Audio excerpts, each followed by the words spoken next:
Good afternoon, everybody. So this week I'm going to talk to you about a really important subject: remote leadership for new starters.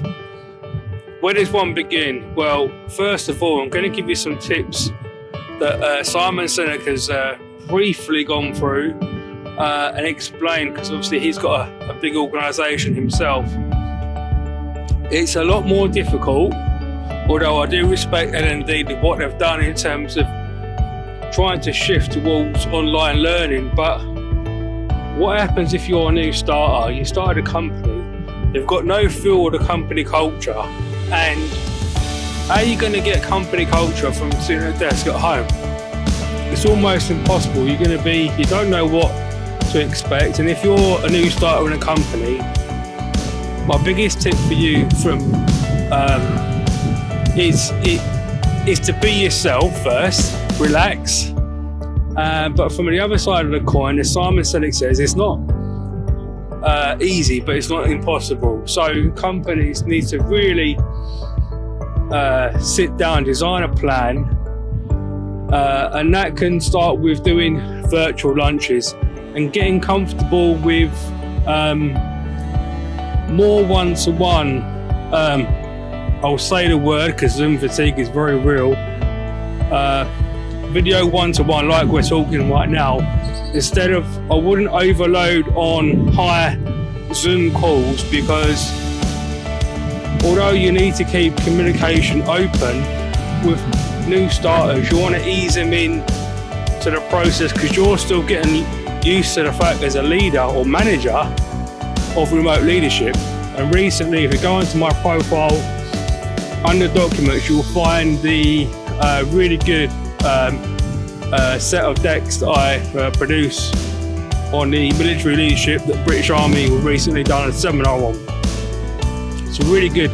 I know it goes more on the security side. You can pick up some good framework for it, but as Simon Sinek says, it's not going to be the exact same of when you start physically in a company and walk around, get to know, there's your desk, there's a staff room, they're welcome to the company. You've not got that. So the biggest tip that I can give personally from all my experience and my analysis is, number one, is praise. Right? Why do I say praise? Well, if you're a new starter and you start in a company and all you've got is essentially a desk at home or even on your laptop, and you've been asked, if it could be a creative, it could be anything, and you've been asked to produce something, how are you going to know whether you're doing well or not?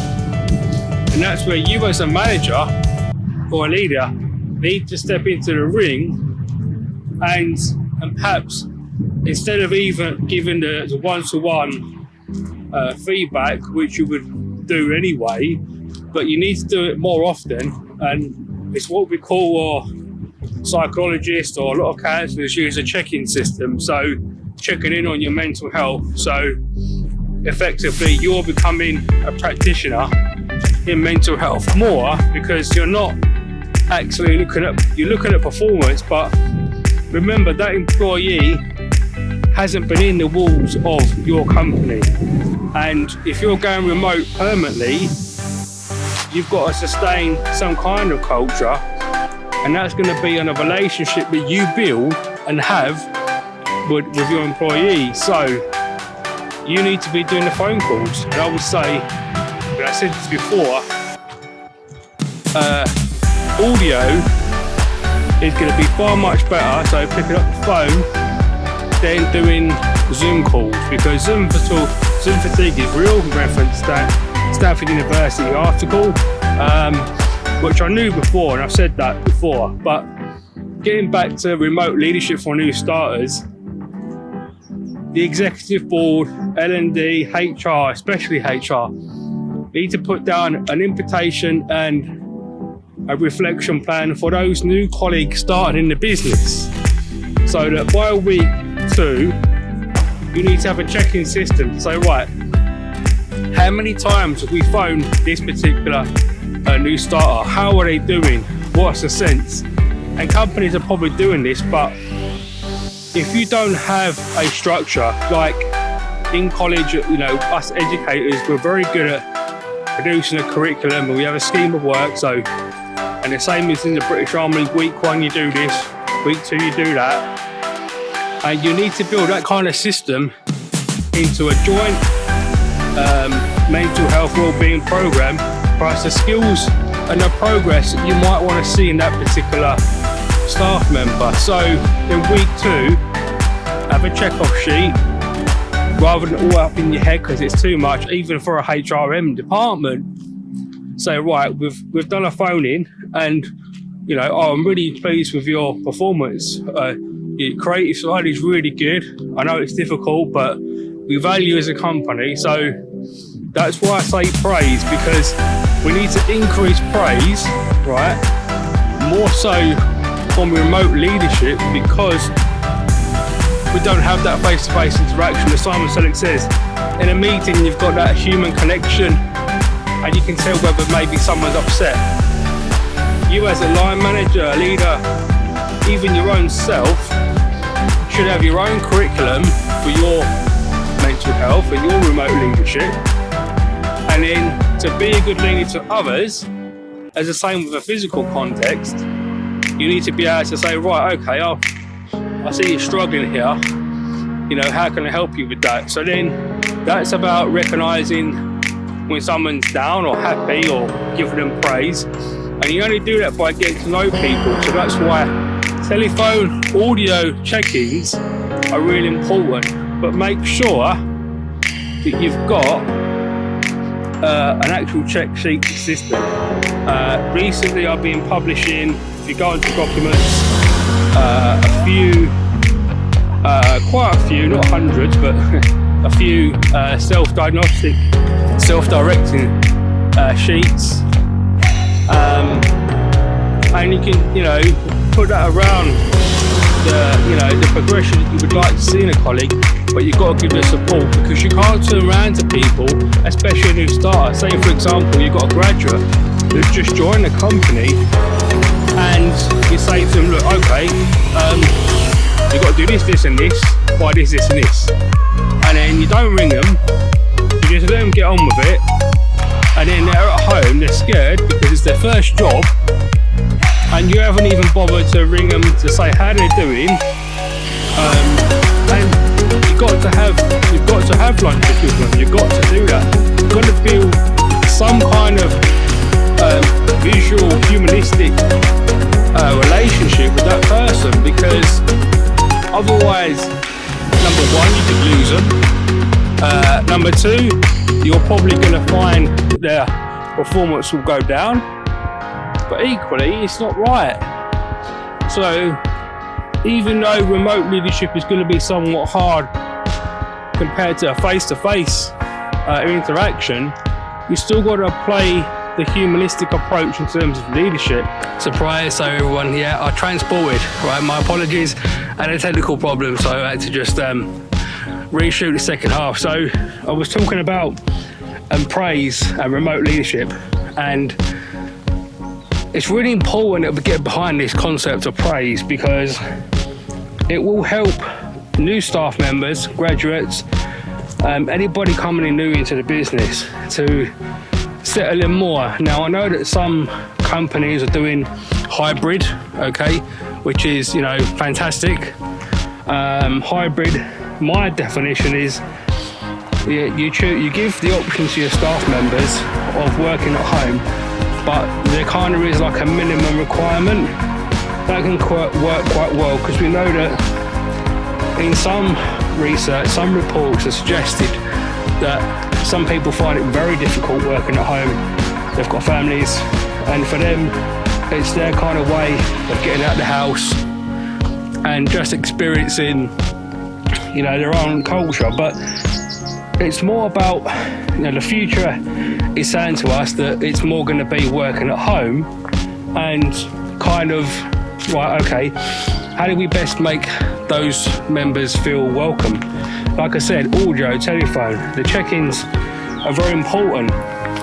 And we've got to remember that, some of us that are quite older, more experienced, is that some of your new colleagues might have never had a job before, and that's really, quite important that we make them feel relaxed and welcome, and we build a culture from there. Going back to what Simon says, virtual lunches, having a bit of fun, put humour into it, because if we don't exercise those two factors, conditions of humour and praise, like I would do in a professional classroom, face to face, because if you want a new course, you've got the old icebreaker, but how do you do an induction with new starters? Well, do it online, do your Zoom call, but put humour in it. Everyone go round, tell me a joke, you got to throw out 3 competitions in there, because if you have the mindset from day one and you design an induction course that doesn't go heavy on Zoom, but in actual fact it kind of has a soft approach, because you don't want to scare the employee and you don't want them to feel that, as we know, reference some big companies out there, especially in the consulting field, where they've been bombarded with heavy workload, and it seems to increase the power and authority, not directly, to the leader. So when you're welcoming new colleagues, the idea and the concept should be, right, let's design something that we've never done before, a new induction that allows them to kind of be themselves, because you don't, most people when they first go into Zoom have never done it before, and you're sitting there like this, you kind of, and everyone's watching each other. So, why not, right, let's 5 minutes, let's have a break dancing competition, everyone get up. Anybody that's done a Tony Robbins course will know what I mean when I'm talking about fun on a Zoom call, because I've done one and it's very good. So maybe we have to go, ooh, start singing and all that kind of stuff. Maybe we do, but the element of humour relaxes the human mind, and it kind of settles in people. Right, I quite like this. I think I can actually stay in this company. That'd be really nice. I'm not saying it's easy, as Simon says. Simon Sinek, sorry. But this is, a good way to start. So 2 concepts to recap: humour and praise. Plenty of praise. Do your phone check-ins. Create a culture. Humour. Don't put too pressure on them, on a new starter, especially graduates. Is it possible to design the same graduate scheme like you would face to face? No, it's not. It will have different outcomes. A face-to-face outcome course is different to online, and it doesn't take a rocket science to work that out, but the trick is to master the level of power and authority, so that if you have got a colleague that's clearly taken a biscuit, you haven't let them have a free ride. So the phone check-ins are not about checking in them on everything they do. I've heard of some cases where managers and companies are watching them, they're doing these, using software to check up on them, and it shouldn't be that culture. If you've gone from office to remote and you're really scared about your employees taking a biscuit, your leadership practice is gone down already. It won't work unless you retrain yourself. British Army leaders have been able to adapt pretty much like a click of a finger quickly because of COVID-19, so they can exercise the right power and authority through remote leadership and still get the right outcomes. And that's quite important, because if you like the military and if you learn from military leadership, the British Army have crunched down their numbers. So we're following more of Special Forces operations where you've got a 12-man team. I'm not breaking the official secrets by saying that. So you can achieve more and better outcomes with a smaller workforce or smaller leadership team through good practice in remote leadership. The British Army are very good at using humour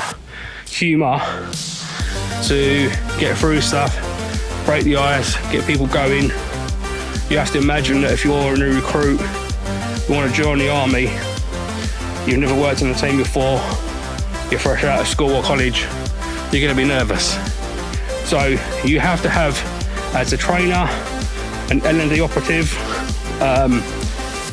manager, you've got to have the mindset right.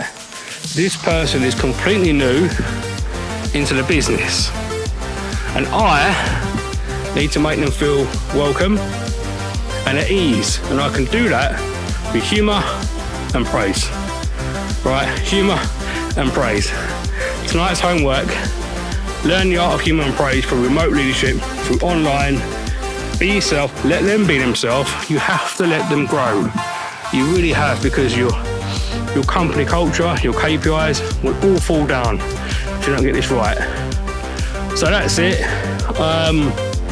Not really much more to say, but remote leadership is going to be a new art for everybody, including thought leaders like myself. But the principles remain the same. It's just we have to alleviate or lower the pressure down of the power and authority, especially for new starters. And you'll quickly find whether someone's settling or not if you follow the practice and do your check-ins. Not, you didn't do that, why not? How are you getting along? Are you okay? Do you need any other resources?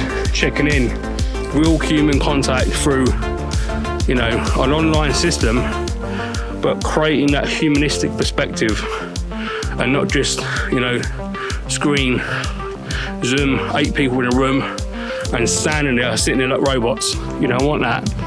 So I am Stephen Fahey with you, learning with you on my new News for You, which I'm slowly developing. Anybody in the future wants to work in media, if you're a student, please do connect with me on LinkedIn. It's going to take time to build a news channel. I've got to wait for capital, but I'm excited. So join me, connect with me on LinkedIn, and wait further details. I am, again, Stephen Fahey, founder of Learning for You, with you this week on walking health, success and stress, on improving remote leadership, graduates and new starters. Hope you enjoyed it. Take care. I'll see you next week.